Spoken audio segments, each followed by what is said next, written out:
That's quite all right. I'm President of Collinwood for YouTube, Joel Sains. That is Vicki Ray. That is Tom Hotz. We are here to talk the time tunnel. And we're talking Devil's Island. Say, I have a question for you guys. Do you love the fight sequences in this? Because I'm a sucker for They them. actually did good with the fight sequences in this. Yes. I was rather impressed. I was more impressed with their fight sequences in this one than I was in any of the other ones. Yeah, and the music attached to it, and of course, right away you see Tony starting the fights at least twice in the first 2 minutes of the show, and you know exactly where that's going. And Doug is retreating to the logical one who wants to talk to the leader. Oscar Beregi played him, uh, who wants to talk to the leader and see if he can. Uh, and Doug must be Doug must be some kind of schmuck because he actually thought that the guy was gonna set him up with his own room and everything. And Yeah, yeah. What was that? Was he? This is. Did he not have any knowledge of Devil's Island prior to? I mean, isn't he kind of like the historian of the two of them, kind of sort of? I, Or I, do they? I all I can tell you is that Doug really acted stupid to give the guy the gun. You make a promise like that, and then the guy goes, "Can I have my gun back?" I would say, "No, you're not getting the gun back until I get my room." But what does he do? He gives the guy the gun back, and big deal. You know, I mean, the whole thing falls apart. But the two major positives about the episode, of course, is Dreyfus. One The is Dreyfus affair, because they really revolved the whole episode about him, kind of sort of, and that was an actual thing. mm-hmm, mm-hmm. But they got involved in that because they well, I guess they were trying to show a pivotal historical event and their recurring thing, like but they always okay, their central plot point is getting caught again. They always get captured. Okay, we know that they're going to fall in slow motion into another time slot, of which they are going to be in Yeah. some kind of chaotic, mistake for escape prisoners this time. And then that forced them to escape through that unforgiving environment, of which it really was, because, if you look at the geography of it, it's probably a hellish place. And it wasn't that big, which I really didn't realize until I started reading about this episode. I thought it was a much bigger place than what it is. But it did kind of, this episode kind of exceeded their inability to, if they can't precisely control anything. And the part that kind of cracks me up, even when they're doing things like this, and like Devil's Island, is they're always laboriously twisting the buttons and pushing knobs like it's such a strenuous activity. And I just wish just for 1 second they give us a glimpse behind what the science is. Well, how is this working? I guess it's just basically radiation, right? Mm-hmm. Yeah. But we always end up with a cliffhanger. But it was an infamous French penal colony. And it was in 1895. So there wasn't any humanitarian or sanitary standards at that time. That was far too sanitary, probably, than what it probably actually looked like. But they did have that deliberately engineered escape by the corrupt commandant there. And of So. course, there's Boudère is the other part of the plot where Boudère is sucked into the time tunnel. Time tunnel, yeah. Yeah. And the funny thing is he says he wants something to eat, and the bottom line is that they gave him dinner. The dinner was on the was it was right there in the right next to the console, and he never Right. ate the dinner. He just decides he wants to go back. So I guess he wasn't hungry after all. The chef was probably mad that he didn't eat the dinner, but I thought that was I thought that was cute. But the episode, basically, I think what Vicki was talking about, the fight scenes were very, very well choreographed. The They were music, this time. It was more noticeable in this episode. They kind of got their groove on, so to speak, I think, at this time. yeah, the music was very well choreographed in terms of the fight scenes. And they started to get some of the music that would last till the end of the series. Whereas they're going into the time tunnel, you hear that bang, Yeah. and that's the first episode I think where they really used that.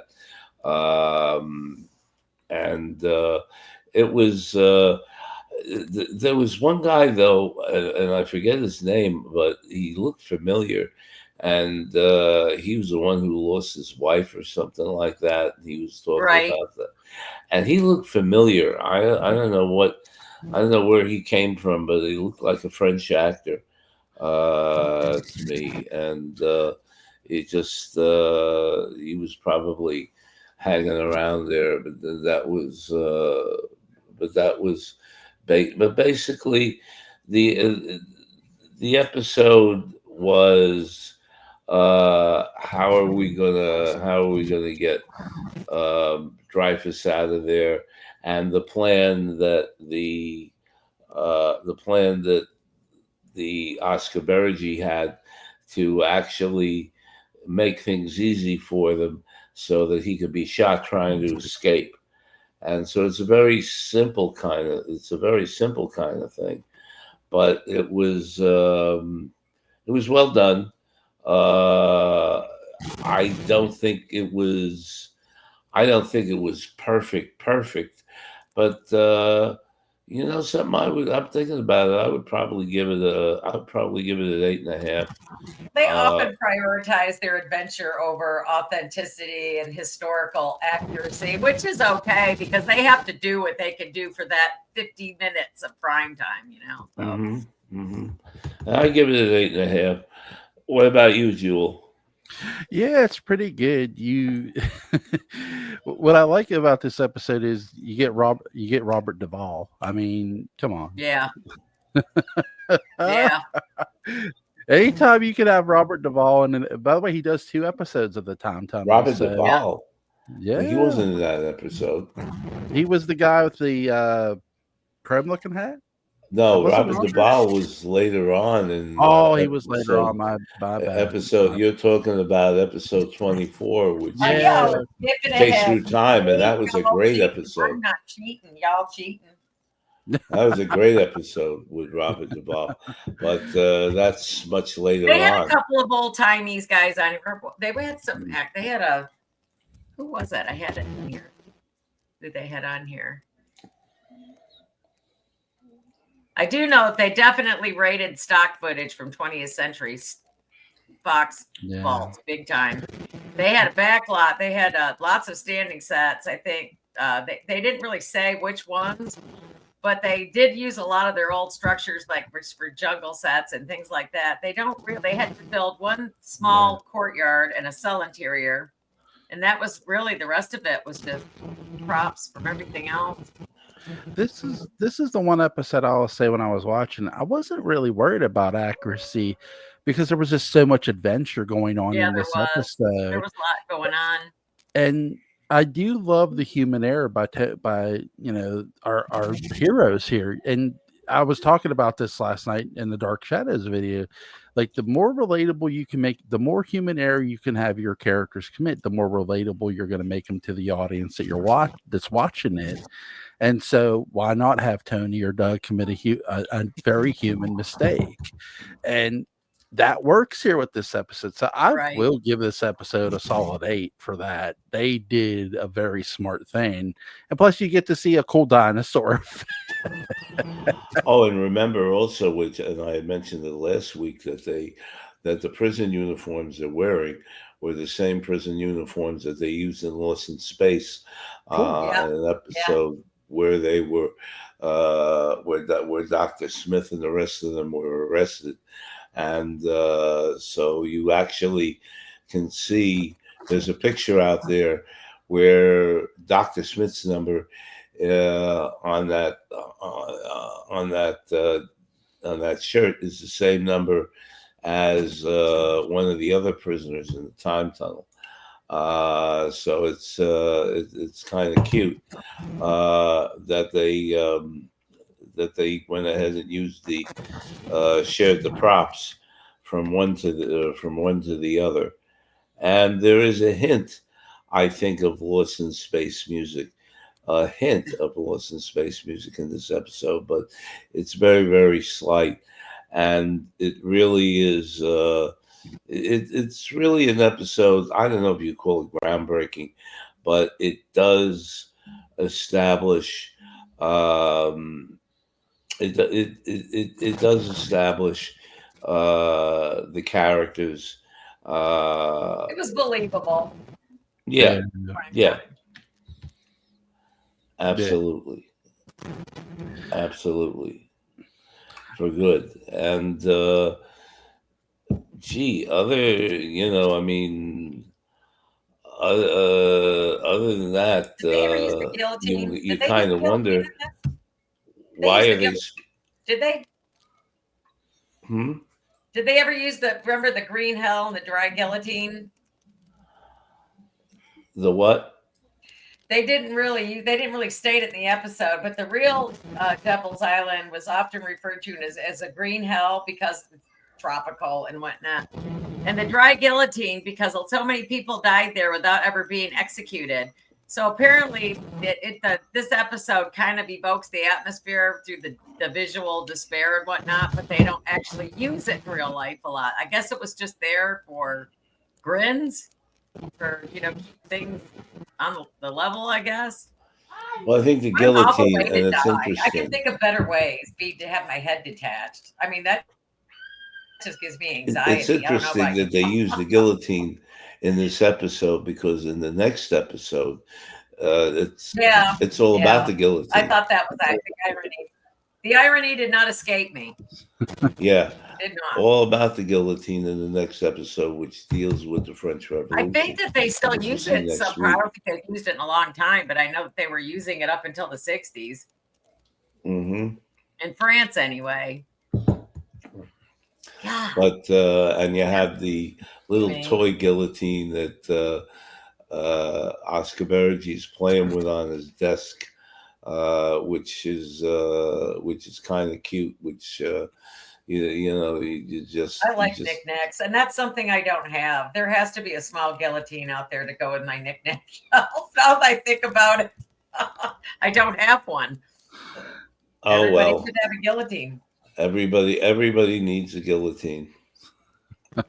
Everybody. That's what I think, anyway. That's funny. They had generic period clothing, I guess. I mean, but actually, they had a handful of key guest stars, but they're not key to me because I don't remember them in anything. The only thing that jumped out at me, especially, was the Dreyfus Affair stuff, if that was real. That wouldn't land there at that time. Made it more interesting and made it a little more, not James Bondish, but, a little more, it made it more interesting. And as far as stock footage, they just don't use one thing. That they used a lot of Lost in Space backgrounds, like all the foliage and things like that. Right. All the plants, because they wanted to make it look tropical and oppressive and I guess desolate, because it's a real brutal environment, apparently. If you're looking for a guillotine toy, they have one on Etsy. At Etsy, you would find me one. Because I'll probably buy it.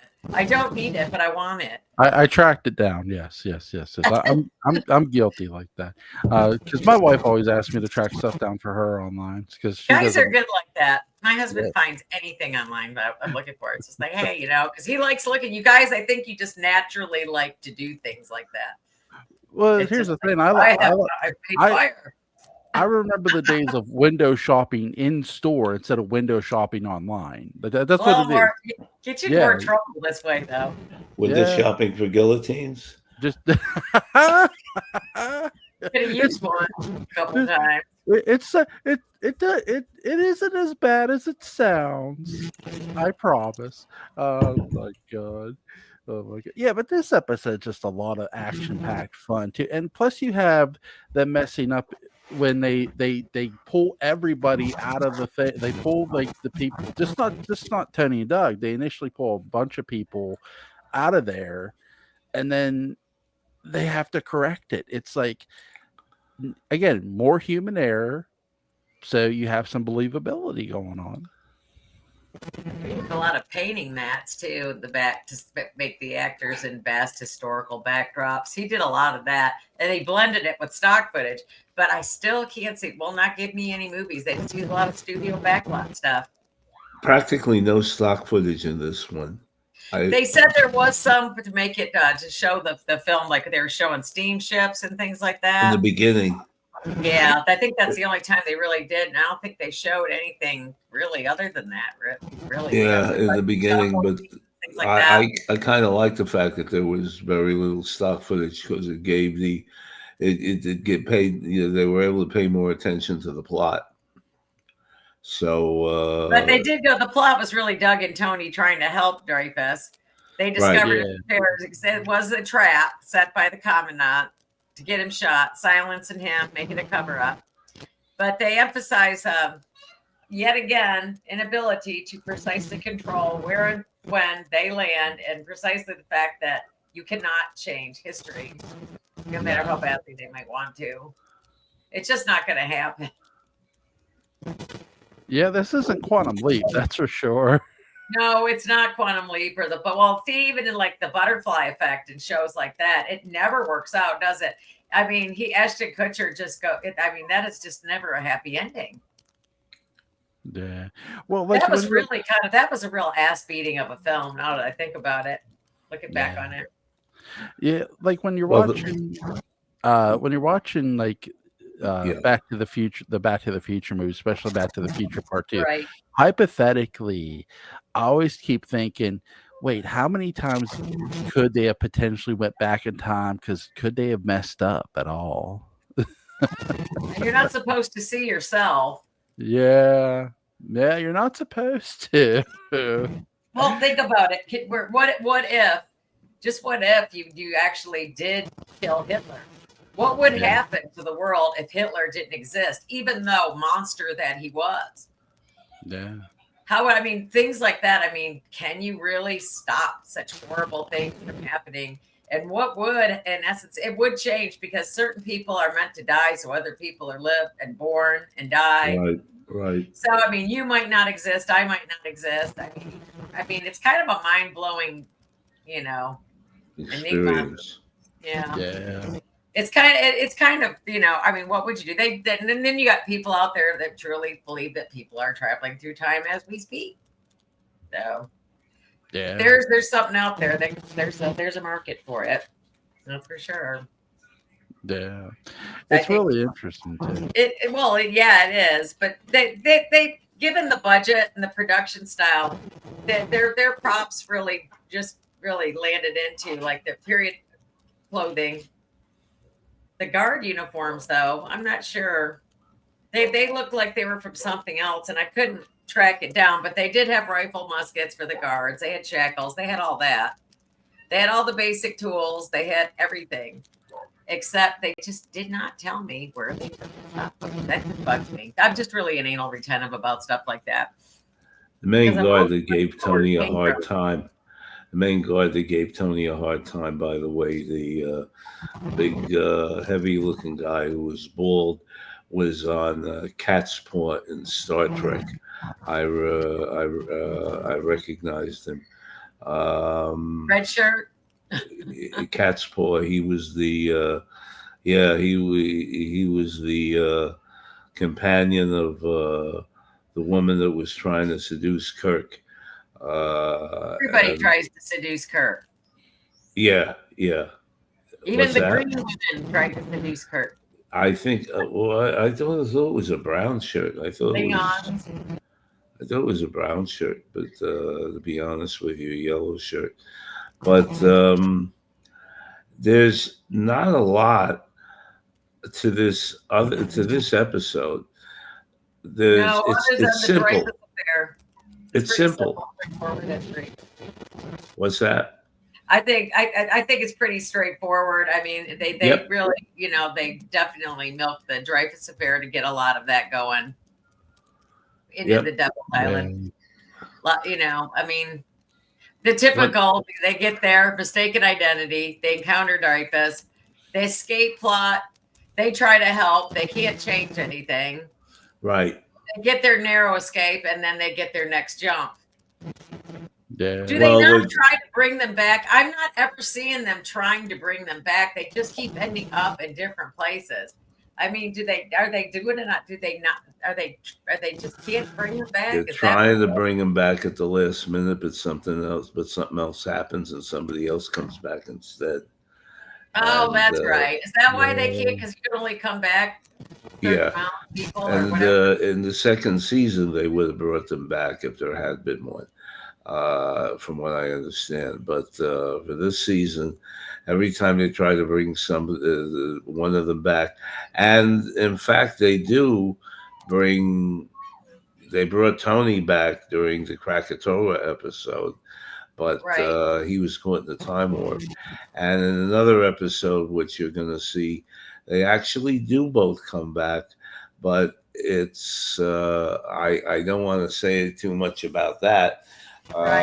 You'll see what happens when it does. But it's probably one of the best scenes in the time tunnel when they actually both come back to the time tunnel, but they're unconscious and they don't know what the hell is really going on, and I don't want to go into it further. But the whole bottom line is how are they gonna bring them back? The other thing that I was gonna talk about with this episode was the fact that they were telling everybody that the Dreyfus was never going to get off the island, and then they told Dreyfus at the end of the episode that he would get off the island, that France would exonerate him and he would come back. But they didn't tell that to the other people. So I think there was a little confusion there, because you get the impression that he's telling everybody the guy's not going to come back, but he tells them he is going to come back. So I thought that was a little... I thought that was. Does anybody? I mean, everybody. The thing is, though, is when they accidentally bring people back into this, what it would probably looks like some kind of weird heaven or something strange to somebody 100 years ago or whatever. Yeah. I mean, not like 140 years now, 150 years. But it's like they just take it so well. It's like, oh, you're in the future now. It's just like, okay, groovy, But I mean, it's like, sure. I mean, I guess, what do you think, when you end up somewhere? I mean, I don't know. What would you think if you, got pulled into something like that? Just like, whoa, what kind of drugs I'm smoking or what? But they just never. You're right. Something always does happen. What would you give it as a number, Vicki? I give it a solid 8. But I mean, would you give this episode as a number? You can't make everybody happy. Go. Okay, I'm sorry. What would you give this episode as a number? An 8. You give it an 8. I give it an 8. I give it an 8.5. But their fight scenes, I'd give them a 9, just because they beefed it up a little bit this time, and it was a little more realistic. I mean, they almost acted like you couldn't tell they were pulling punches this time. Yeah. Because they're definitely coming into their own as a group of actors. Right. Watch that with like The Walking Dead. You see people evolve as a group together, and then they start reacting a whole lot better. And they find their niche, acting with each other. And it takes. You can tell when the interface changes. You do tell. Yeah, I give this episode an 8. I'm with you on the choreography of the fight sequences. I give it a 9 too. I haven't seen hits look that real since Flair Steamboat 1. Yeah. So I mean, really, really good just fight sequences. And that's something you want to see in a series that has action in it. Well, you want to see. I mean, this one kind of they brought it a little more. I mean, I guess that they're showing the characters though are definitely they're definitely two different evolved creations at this point because they're totally two different people now. And you kind of expect them to do certain things now after watching 7 or 8 episodes, how they're going to react. Especially Tony. He's just the emotional one. He really is. Doug's just like robotic all the time. He wasn't really in this one. He got kind of dumb, though. I was surprised about that. He just seemed like a sucker. Yeah. He believed everything. Like they're going to be that nice to you on Devil's Island. They're not that nice to a regular person. Which is ridiculous. I mean, he should have known better than to just take the guy's word for it. And that I think is the stupidest plot gaffe in the entire episode. But it is what it is, and they got off anyway. And well, they did have Steve McQueen, but they did a good job. Yeah. They had Steve McQueen. It just reminds me of like Papillon. Oh. It just kind of evokes that kind of image. Uh-huh. Or The Great Escape, stuff like that. Yeah, great movie. Tom, I sent you The Human Centipede. Yes, you did. To hear your critique about it. Yes. I'm waiting. I gotta get to it. The audience is waiting. Otherwise, she's going to come down to Florida and beat me up. I know. I might be in Florida next week. You're going to be in Florida next week? I might be, yeah. I might. Where in Florida? Probably Apalachicola. My friend is. Pensacola? Yeah. Oh, that's west. The Panhandle. Yeah. That's why, yeah. It's in the middle of nowhere, I'm told. Might have to go check her digs out. Have fun. That's for sure. I always do. But no, absolutely. This was an interesting episode.